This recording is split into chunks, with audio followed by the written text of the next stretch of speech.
We're back with another PS Plus month to cover, and I'm very excited about this one because you guys know I'm a Borderlands fan. Whew! Okay, Borderlands 3, the big one for this update. Then we also have NHL 24. Perfect timing considering the Stanley Cup just finished. If you're still have that hockey buzz, this game is going to be for you to get into.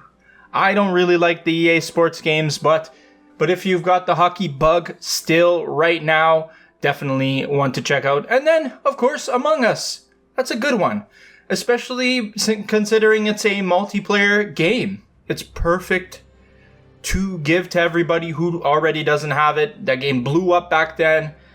I'm pretty sure it's still getting DLC, so cool. Good game to have. I think this month is pretty good. I don't think it's as strong as last month, which had SpongeBob, which had Streets of Rage 4, AEW Fight Forever. I think this month is not quite as good, but still good, and definitely we're going to check out all three trophy guides for these games. We'll start with Borderlands 3, and I just want to shout out that I have a full trophy guide for this video already on the channel, and it's DLC in a separate video as well. This game has a lot of DLC, so now that you're getting this game for free, I recommend grabbing the DLC if it's on sale. You don't have to grab the DLC at full price. This game regularly goes on sale, so grab that DLC because it does really help you when finishing this platinum, and you can get all 100% of the trophies that way as well. But out of all the Borderlands games, leaving out the Tales of the Borderlands games, I think if you ignore the first Borderlands game, this one is the easiest of the Borderlands games to platinum, with Borderlands 1 being the very easiest. But I also feel like that game feels a little bit old to play. It's hard to go back to. You really gotta love Borderlands. If you're looking for a modern Borderlands game to play, Borderlands 3 is the one. And the shooting mechanics in this game, chef's kiss. But what do you have to do for this platinum trophy? Well, obviously you're going to want to complete the story. Of course, lots of story trophies there. Then you get down to collectibles and side missions. So you have stuff like discover all named locations, which is just places in all of the levels, all of the maps that have names. You go to that certain area, the name pops up on the screen, you have it in your collection. Then you have getting a little on the side. That's the completing all side missions. Then lots of collectibles like Hammerlock's legendary hunts, Zero's targets of opportunity. Those are collectibles that you have to find in each of the places. They're not hard to find. If you do get stuck, use a guide. I have a guide linked in the trophy guide that I made that will help you out. Then you have stuff like decipher all of the Iridian slabs. You won't get this ability until much later in the game, so don't worry about it until you're in the end game to get that done. Then you also have places like the Circle of Slaughter and the Iridian Proving Grounds. These are like horde mode, wave-based stuff that you'll fight in. Nothing here is very hard, especially considering you can play this game on easy mode, and you can use a guide to find everything very easily. Then you get down to the other stuff that is like environmental trophies and as well reaching level 50, which is the very easiest in this game. I don't think it's very hard to get to level 50 even if you don't have the DLC. It's very easy in this game, especially when you turn on what is it called, badass mode, or I forget what it's called, but Mayhem mode. That's it. When you turn on Mayhem mode, you're getting mad XP that'll take you right to 50. And if you're playing with the DLC, you can literally finish the last boss, start playing the DLC, and you will hit the max level in the game. Never mind level 50. The max level of 72, you will hit very easily playing through the DLC. So you don't have to worry about that trophy at all. And then the other stuff are very, very easy trophies. Like it says here, tip Moxie, which just give money to Moxie. Revive another player, send an item to a friend, win a duel, unlock 10 vehicle parts via hijacking. Very, very easy. I think there's one trophy on here that is a little bit difficult to do. It's going to take some practice. That one is the good against remotes is one thing trophy. Get a perfect score at the firing range on any difficulty. This is a little bit tricky. You need the right gun, and it's a lot easier if you're playing with a friend, but you can practice and get good at it and then eventually get the trophy. It's just kind of something you have to work on, practice, and you'll get the trophy after half an hour or so. So that is Borderlands 3. Very easy. I definitely don't think this game is a 4 out of 10 difficulty. I gave it a 3, and I think it's on the easier side of the 3 tier. The hours is correct, maybe more than that, but definitely the difficulty 3 out of 10, not hard at all. Follow my guide, you will be fine. You will get the Platinum trophy, no problem. Then we get to another game that seems like it's pretty easy, although for this game you cannot do it by yourself. You will need people to play with. You have Among Us, and we have a 3 out of 10. 2 playthroughs is deceiving. You're probably going to play this game a lot of times. I don't know what 2 playthroughs means when it comes to a game like this, but okay. And then 10 hours to complete everything. I think mostly the 10 hours is going to come for this trophy called Taskmaster. It says complete 500 total tasks. So this is when you are completing tasks on the map when you're not the imposter, because like the imposter's trying to get you in this. You're just going to want to complete 500 total tasks. So that's definitely a bit of a grind, but over the course of 10 hours, while you're playing this game, just I think that you will get it done pretty easily. A bit of a grind, but what can you say? And then there's other crewmate trophies. So when you're a crewmate, you have other stuff to do as well. There's one trophy here. It says Sherlock. Win a game as crew with your only votes being for the imposter. Okay, so you're gonna have to guess which one's the imposter. From the very beginning of the game, you're going to need to know who the imposter is and keep voting for that person the whole way through the match. I have a feeling since you can play as a lobby of people, you can easily boost these as long as everybody's in it to get the trophies. Very easy to boost. Like someone just reveals they're the imposter, then everybody votes for the imposter. There you go. That's an easy trophy to win.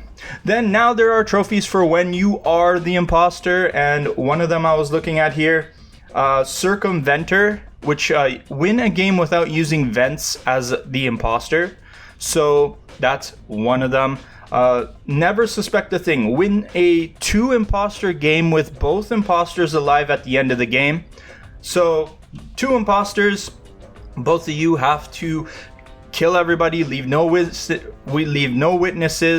and you both got to survive. Again, very easy if you boost it. I don't think it's going to be a problem at all. And then you have map trophies here. It says here, win 3 games on MIRA, win 3 games on the airship, win 3 games on Polis, and win 3 games on Skeld. These are 4 different maps that I assume come with the base game. I'm pretty sure there are more maps now with DLC. So that makes this pretty easy. If you have a squad of people to fill out the game and you all want trophies, you can literally work through this together and get this plat very easily. And I think that makes the difficulty on this even lower than a 3.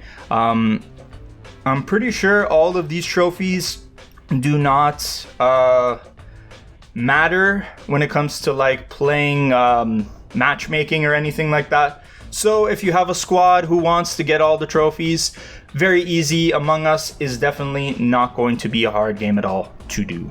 Then we get to NHL 24, and before we start looking at this, that looks pretty grindy. Not gonna lie, 100 hours. When I saw that, not happy.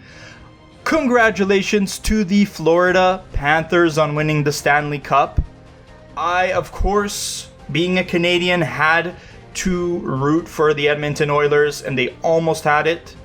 But Florida came through in the end, and I'm not that miffed about the Florida Panthers winning, even though they are in the same division as Toronto, and I should hate them like I hate everybody else in the Atlantic Division.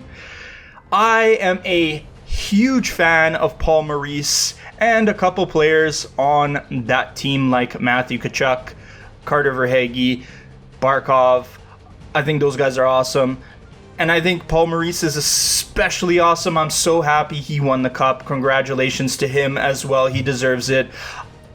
I think Paul Maurice coached the Leafs at the worst time to coach the Leafs, and unfortunately had to put up with that. I wish Paul Maurice was coaching the Leafs now. It would be amazing. It would be incredible to have him coaching the team that we have now.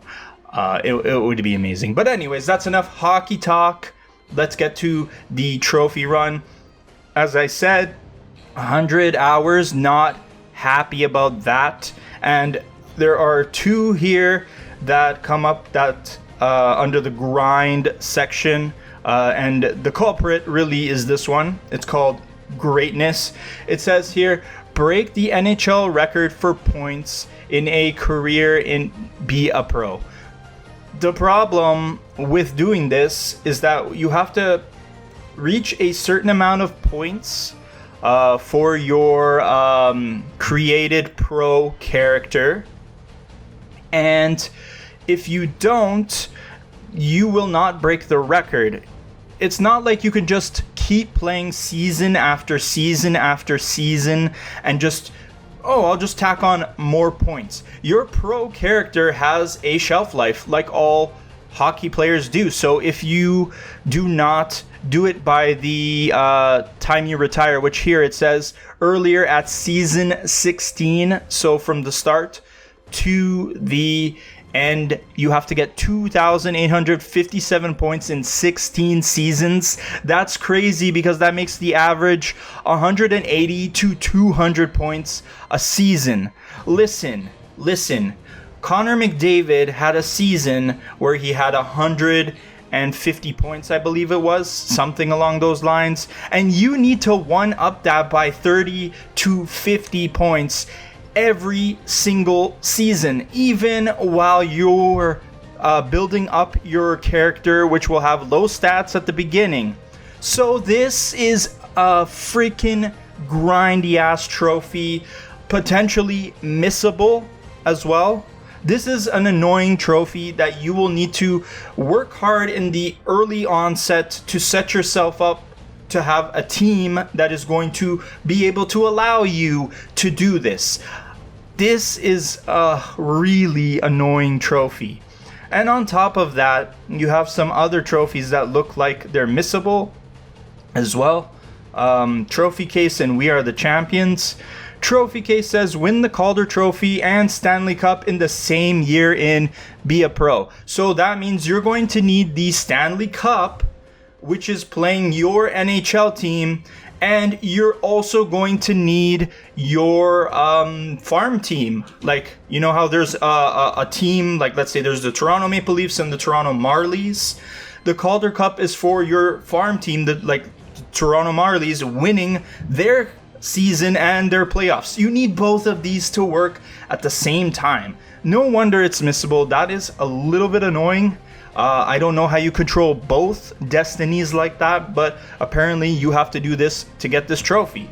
So there are a couple weird trophies on this. There's a lot of trophies here for Hockey Ultimate Team. That's unfortunate because that's the one where you have to spend money. So I really find that annoying. This is what I don't like about EA Sports games, is their modes where you have to spend money on your team, your foot team, your hut team. That's annoying. And then you got like other stuff, other modes like World of Chell. And it says here, this might be one of the most frustrating stages of the whole guide. It is recommended to have some friends play this mode with you, as the level grind to level 50 can feel far less tedious. And that's probably where the 100 hours comes from. or at least a great portion of it, is probably leveling up to level 50 for the How Prestigious Trophy. Level up your World of Chell Pro Past Player level 50. So this looks to be like one of those more grindy sports game trophies to do. Every now and then they go to the extreme like this one, and then they come back and you get a trophy run that's like 25 hours or something not crazy. You see that a lot in the MLB The Show games. There'll be like a trophy run that's like 80 hours, and then it'll wind right back down 5 to 6 hours like MLB 22. Then we're back up to like 25, 30 hours for MLB 23, and it just rebounds, and there's really no consistency in these trophy runs in terms of how long and grindy they end up being. So there's more modes to get trophies. You have Be a Pro, franchise mode. Franchise mode is where you are you're the general manager of the whole organization, and you have to decide which players you are going to have on your team. You have to work within the cap structure, make sure you you pay all your players their salaries and you don't go over the cap. You're going to end up working LTIR, and then you're probably going to go for the Jack Adams Trophy in this. Yep, there's a trophy here. It's called Coaching Royalty. Have a coach win the Jack Adams Trophy in franchise mode, and here it's saying that there's heavy RNG to this. Basically, you're gonna have to start with a crap team. That's why it's saying here, when you set it up, play as the Chicago Blackhawks. They are the worst team in the game. Actually, no. Depending on how they set it up stats-wise, either this or San Jose is probably the worst team in the league in here. Those teams are going to get better, by the way. That's not a dig. I definitely see like Bedard and the boys being cup contenders in a couple years. Same with Celebrini and the boys. When San Jose gets Celebrini, like those teams are both going to be powerhouses in a couple years. But this is the idea behind this trophy. To get the Jack Adams, you have to be the best GM in the league, and there's a whole thing on how you can do that and how you can outperform expectations and get yourself the awards necessary to get you the Jack Adams Trophy. So there's a whole bunch of stuff for this. 100 hours, 4 out of 10 difficulty. I can definitely see how some of these trophies are going to be frustrating to get, but that's what it is. If you are interested in playing a hockey game, here you go. You're riding high from the amazing 2023 season that just came by. You can tell I'm a hockey fan. I love hockey. And I'm very, very excited for the off season to see how everything shakes up in terms of trades and all that. I need to know if they're going to sign my boy Max Domi. Toronto, Brad Treliving, you better sign him. I will be very unhappy if you don't sign him. Sign him. And that's everything you need to know for this month's update, July PS Plus Essential Games. If I didn't mention that at the top of the video, let me know which games you're going to check out, since they are giving you the PS4 version of Borderlands 3. I will be getting another Borderlands 3 Platinum eventually. So that's at the top of my list. Then you have Among Us, which I do want to check out. I'll probably try to recruit some buddies to get that one, which will probably make things a little bit faster when it comes to getting that platinum. And then at the very bottom, NHL 24. I'm in the hockey mood right now, but I absolutely do not like EA Sports' games. I really don't like it because of their stupid Ultimate Team bullcrap. But let me know which games you're going to check out, and keep it locked to the Platinum XPerience. I hope all your Stanley Cup aspiration trophy hunting expeditions go incredibly well, and peace out.